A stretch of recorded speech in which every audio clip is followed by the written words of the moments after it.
السلام علیکم ورحمۃ اللہ وبرکاتہ۔ جگہ جی لگانے کی دنیا نہیں ہے، یہ عبرت کی جا ہے تماشا نہیں ہے۔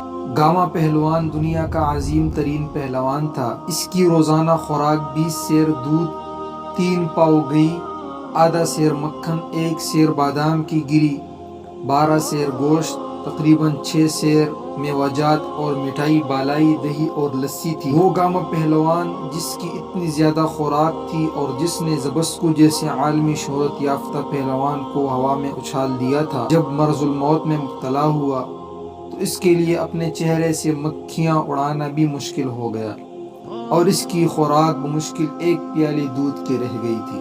اللہ اکبر۔ ناظرین، دنیا کی حقیقت کیا ہے؟ امام غزالی رحمہ اللہ نے یہ بات بڑے اچھے انداز میں سمجھائی ہے۔ وہ فرماتے ہیں کہ ایک آدمی جا رہا تھا کہ ایک شیر اس کے پیچھے بھاگا۔ اس کے قریب کوئی بھی درخت نہیں تھا کہ جس پر وہ چڑھ جاتا۔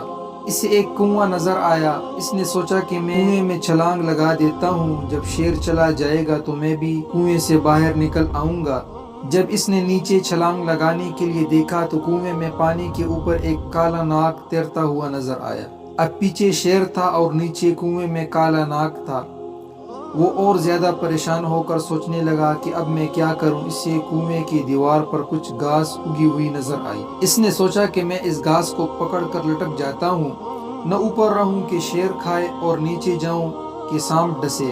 میں درمیان میں لٹک جاتا ہوں، جب شیر چلا جائے گا تو میں بھی باہر نکل آؤں گا۔ تھوڑی دیر بعد اس نے دیکھا کہ ایک کالا اور ایک سفید چوہا دونوں اسی گھاس کو کاٹ رہے ہیں جس گھاس کو پکڑ کر وہ لٹک رہا تھا۔ اب اسے اور زیادہ پریشانی ہوئی اور اس پریشانی کے عالم میں جب اس نے ادھر ادھر دیکھا تو اسے قریب ہی شہد کی مکھیوں کا ایک چھتا نظر آیا۔ اس پر مکھیاں تو نہیں تھی مگر وہ شہد سے بھرا ہوا تھا۔ یہ چھتا دیکھ کر اسے خیال آیا کہ ذرا دیکھوں تو صحیح اس میں کیسا شہد ہے۔ چنانچہ اس نے ایک ہاتھ سے گھاس کو پکڑا اور دوسرے ہاتھ کی انگلی پر جب شہد لگا کر چکھا تو اسے بڑا مزہ آیا۔ اب وہ اسے چاٹنے میں مشغول ہو گیا۔ نہ اسے شیر یاد رہا، نہ ناگ یاد رہا اور نہ ہی اسے چوہے یاد رہے۔ سوچے کہ اس کا کیا انجام ہوگا۔ یہ مثال دینے کے بعد امام غزالی رحمہ اللہ فرماتے ہیں، اے دوست، تیری مثال اسی انسان کی سی ہے۔ ملک الموت شیر کے مانند تیرے پیچھے لگا ہوا ہے۔ قبر کا عذاب اس سانپ کی صورت میں تیرے انتظار میں ہے۔ کالا اور سفید چوہا یہ تیری زندگی کے دن اور رات ہیں۔ گھاس تیری زندگی ہے جسے چوہے کاٹ رہے ہیں، اور یہ شہد کا چھتا دنیا کی لذتیں ہیں جن سے لطف اندوز ہونے میں تو لگا ہوا ہے۔ تجھے کچھ یاد نہیں، سوچ کہ تیرا کیا انجام ہوگا۔ واقعی بات یہی ہے کہ انسان دنیا کی لذتوں میں پھنس کر اپنے رب کو ناراض کر لیتا ہے۔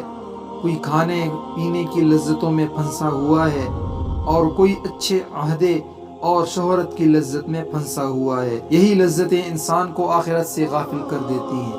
اللہ رب العزت ہمیں آخرت کی تیاری کرنے کی توفیق عطا فرمائے، آمین۔